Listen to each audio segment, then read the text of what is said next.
파스콘 통일교 문화 인사드립니다. 화요개혁파 신앙 길라잡이 시간 현월TV 윤목사입니다.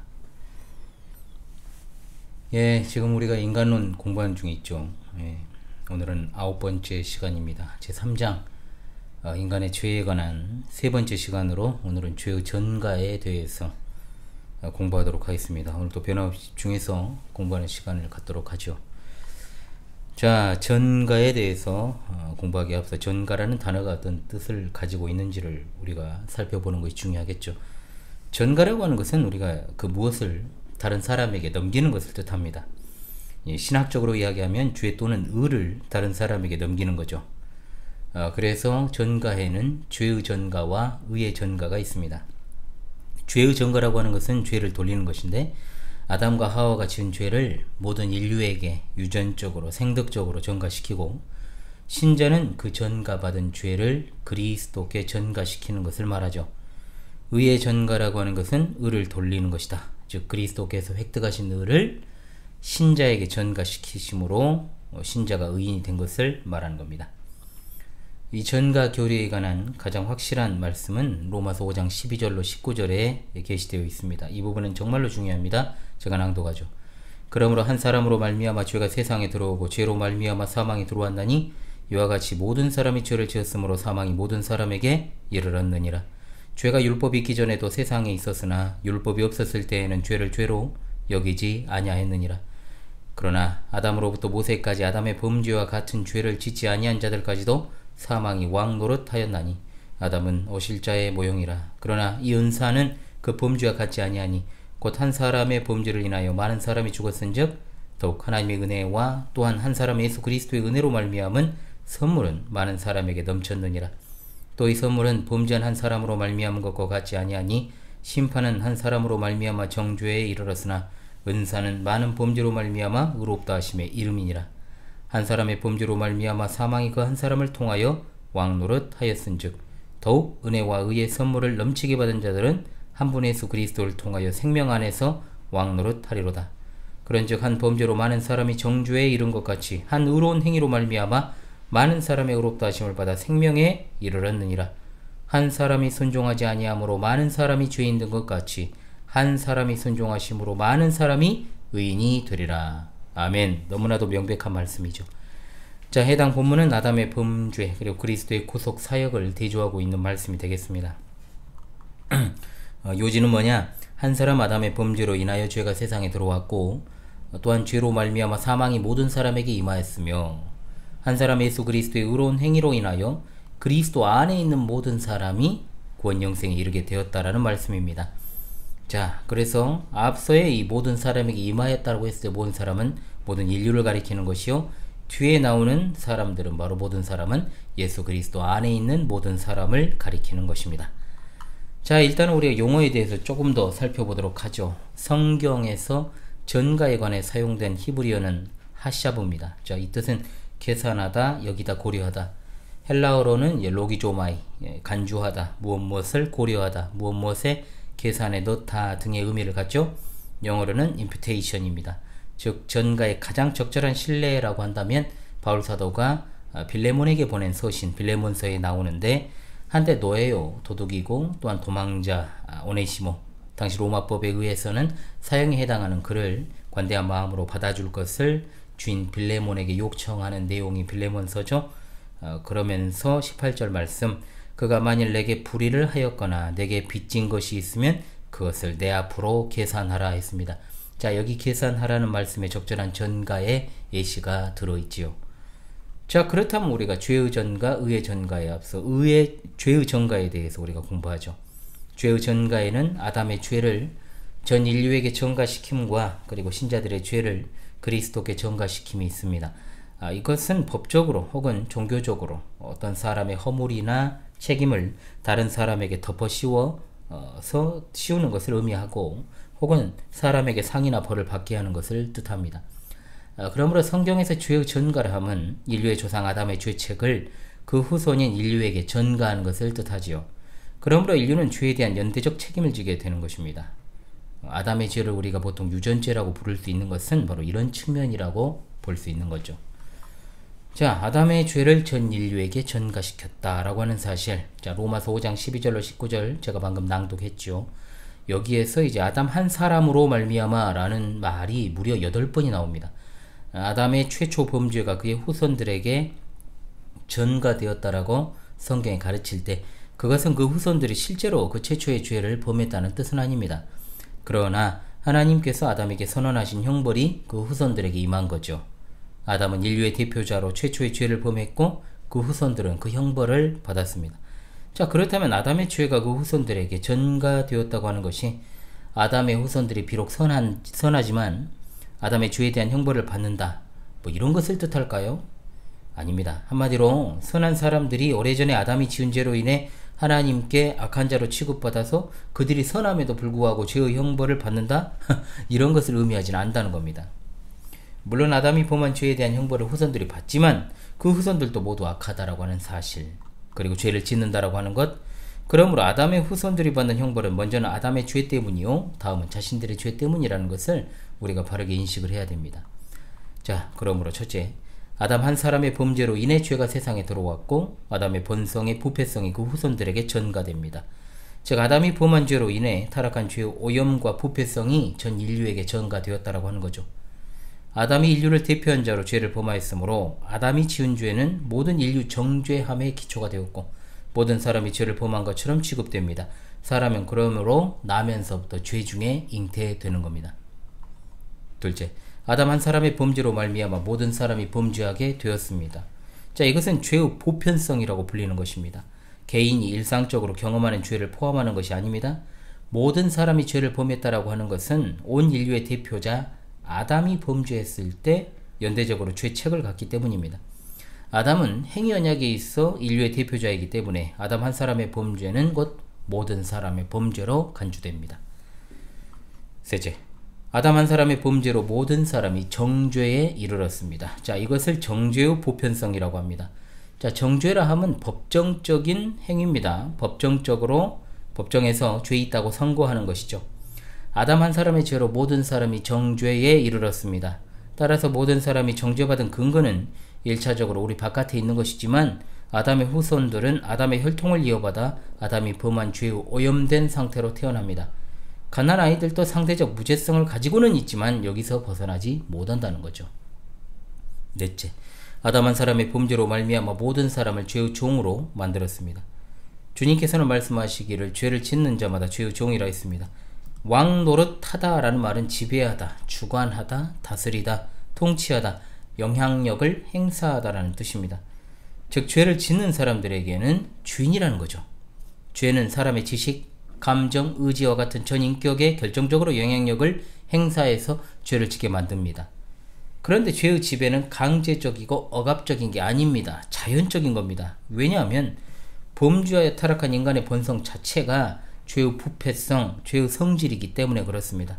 따라서 사람들은 죄를 사랑하고 죄짓기를 즐거워합니다. 그래서 이것을 전적으로 타락했고 전적으로 부패했다라고 표현합니다. 다섯째, 아담 한 사람의 범죄로 인해 모든 사람이 죽음에 이르렀습니다. 자, 사망의 보편성이라고 하죠.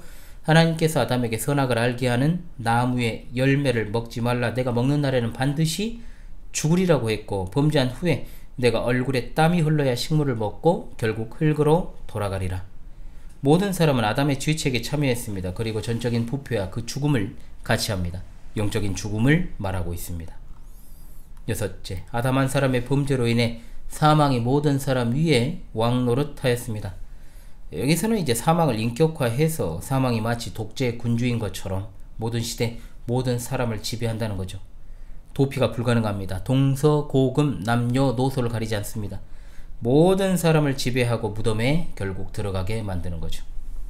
따라서 아담의 모든 후손은 이 세상에 태어나기도 전에 이미 법정적으로 정죄되었고 이미 죽음에 이르렀습니다. 사람은 죄의 성질을 가지고 태어나고 죄의 종노릇하다 죄로 말미암아 죽게 됩니다. 자, 그런데 여기서는 이제 신자들의 죄가 그리스도께로 전가되는 것까지 포함이 됩니다. 자, 구원받은 신자들의 죄가 그리스도께 전가된다라고 성경이 가르칠 때 그것은 그리스도께서 구원받은 사람들에게 임해야 마땅한 형벌을 대신 대리적으로 받으셨음을 의미합니다. 하나님은 그리스도인들이 범한 죄에 대한 형벌을 범죄한 자들에게 돌리지 않으시고 죄 없는 그리스도께 돌리심으로 그리스도께서 대신 형벌을 받으셨습니다. 비록 그리스도께서는 죄인이 아니셨지만 하나님께서는 마치 그리스도가 죄를 범하신 것처럼 취급하셨습니다. 그러므로 그리스도가 받으신 형벌은 그리스도께서 죄를 범해서가 아니라 그리스도께 전가된 신자들의 죄 때문입니다. 고린도후서 5장 19절 말씀, 곧 하나님께서 그리스도 안에 계시사 세상을 자기와 화목하게 하시며 그들의 죄를 그들에게 돌리지 아니하시고 화목하게 하는 말씀을 우리에게 부탁하셨느니라. 아멘. 21절입니다. 하나님이 그 죄를 알지도 못하신 이를 우리를 대신하여 죄로 삼으신 것은 우리로 하여금 그 안에서 하나님의 의가 되게 하려 하심이라. 아멘. 베드로전서 2장 24절입니다. 친히 나무에 달려 그 몸으로 우리 죄를 담당하셨으니 이는 우리로 죄에 대하여 죽고 의에 대하여 살게 하려 하심이라. 그가 채찍에 맞음으로 너희는 나음을 얻었나니. 아멘. 하나님께서는 우리가 지은 죄에 대한 형벌을 우리에게 돌리지 않으셨고 또한 죄를 알지도 못하신 이를 우리 대신해서 죄로 삼으셨습니다. 즉 죄인을 위한 희생 제물로 삼으신 거죠. 예수님께서는 자신을 죄인의 자리에 놓으시고 죄인이 받아야 될 형벌을 그의 몸으로 대신 받으셨습니다. 그것이 바로 십자가에서의 고난과 죽으심입니다. 자, 그렇다면 의의 전가로 가지요. 의의 전가가 어떤 의미를 가지고 있는가? 그리스도의 의가 구원받은 자들에게 전가된다라고 성경이 가르칠 때 그것은 바로 구원받은 신자들이 실제로 의롭다고 하는 것이 아니고 그 반대로 그들은 여전히 죄인입니다. 그러나 그들은 그리스도의 의에 마땅히 돌려줘야 할 축복된 생명의 상급을 받습니다. 구원받은 신자들의 의는 실제로 그들의 것이 아니라 그들에게 전가된 그리스도의 의인 것이죠. 신자의 죄는 그리스도께 전가시키고 그리스도의 의는 신자에게 전가시키므로 의인인 그리스도는 죄인이 되고 죄인인 신자는 의인이 되었다라고 하는 사실, 너무나 놀랍지 않습니까? 그리하여 그리스도께서는 형벌을 받았고 신자는 형벌을 면하게 되었다라고 하는 진리. 이사야 53장 4절로 6절의 말씀, 그는 실로 우리의 질고를 지고 우리의 슬픔을 당하였거늘 우리는 늘 생각하기를 그는 징벌을 받아 하나님께 맞으며 고난을 당한다 하였노라. 그가 찔림은 우리의 허물 때문이요 그가 상함은 우리의 죄악 때문이라. 그가 징계를 받음으로 우리는 평화를 누리고 그가 채찍에 맞음으로 우리는 나음을 받았도다. 우리는 다 양 같아서 그릇 행하여 각기 제 길로 갔거늘 여호와께서는 우리 모두의 죄악을 그에게 담당시키셨도다. 아멘. 로마서 5장 18절로 19절입니다. 그런즉 한 범죄로 많은 사람이 정죄에 이른 것 같이 한 의로운 행위로 말미암아 많은 사람이 의롭다 하심을 받아 생명에 이르렀느니라. 한 사람이 순종하지 아니함으로 많은 사람이 죄인 된 것 같이 한 사람이 순종하심으로 많은 사람이 의인이 되리라. 아멘. 우리가 죄의 상태로부터 해방되며 의인이 되는 길은 오로지 예수 그리스도의 의를 전가받는 일을 통해서만 가능합니다. 누구든지 예수 그리스도를 영접하면 그리스도의 의가 그에게 전가됩니다. 그리하여 모든 사람이 아담 안에서 죽은 것 같이 그리스도 안에서 모든 사람이 다시 살고 그리스도의 의를 전가받음으로 의인이 되는 것입니다. 이것은 성령 하나님의 신비한 역사로 우리에게 그리스도의 의의 옷을 덧입혀 주심으로 말미암아 의인으로 간주하시고 실제로 의인으로 여겨 주십니다. 비록 우리의 행위에 여전히 죄악된 본성의 찌꺼기들이 많이 남아있을지라도 말입니다. 자, 의의 전가는 두 가지 핵심을 내포합니다. 첫째, 사람은 율법의 행위로는 의롭다함을 받을 수 없습니다. 자, 율법의 행위는 율법 자체의 요구를 따라 그대로 행하는 것을 가리키죠. 그런데 사람은 율법의 요구를 따라 그대로 행하지 못합니다. 즉 율법을 다 지킬 수가 없다는 거죠.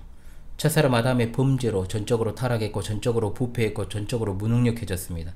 사람은 허물과 죄로 죽어버렸어요. 죽어버렸기 때문에 영적으로 선한 일을 전혀 하지 못합니다. 좀비입니다.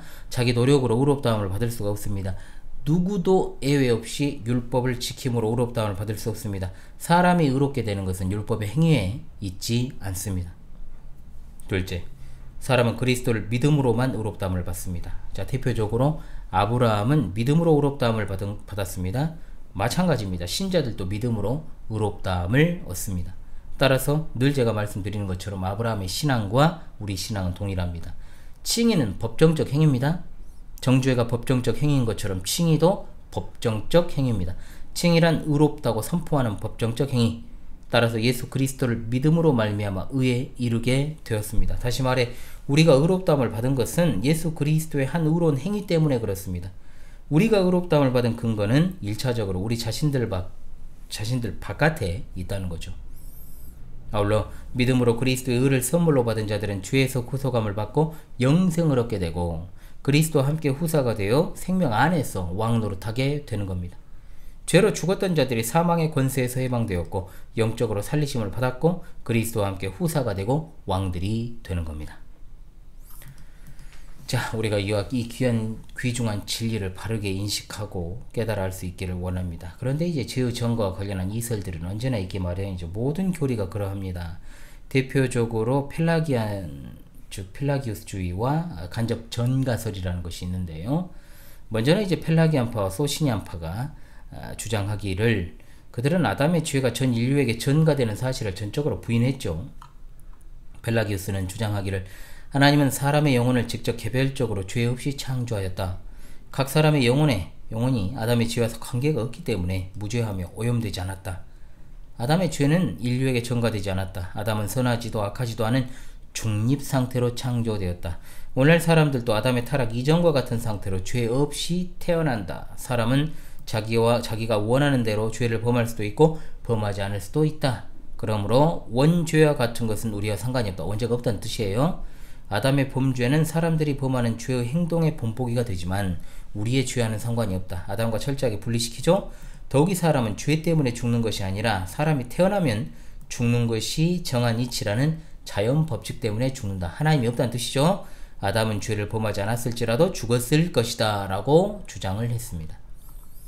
자, 여기에 대해서 간략히 우리가 네 가지에 대해서 반증할 수 있겠죠. 첫 번째, 사람은 아담의 죄, 즉 원죄와 관계가 없다라고 말하지만 성경은 분명하게 각 사람 안에 내재하고 있는 죄의 성질이 아담의 원죄로부터 전가된 것이라고 선언하고 있죠. 그 유명한 5장 12절의 말도 봐서 따라서 아담의 죄와 그의 후손들의 죄 사이에는 매우 실제적인 연관성이 있다라고 하는 사실입니다.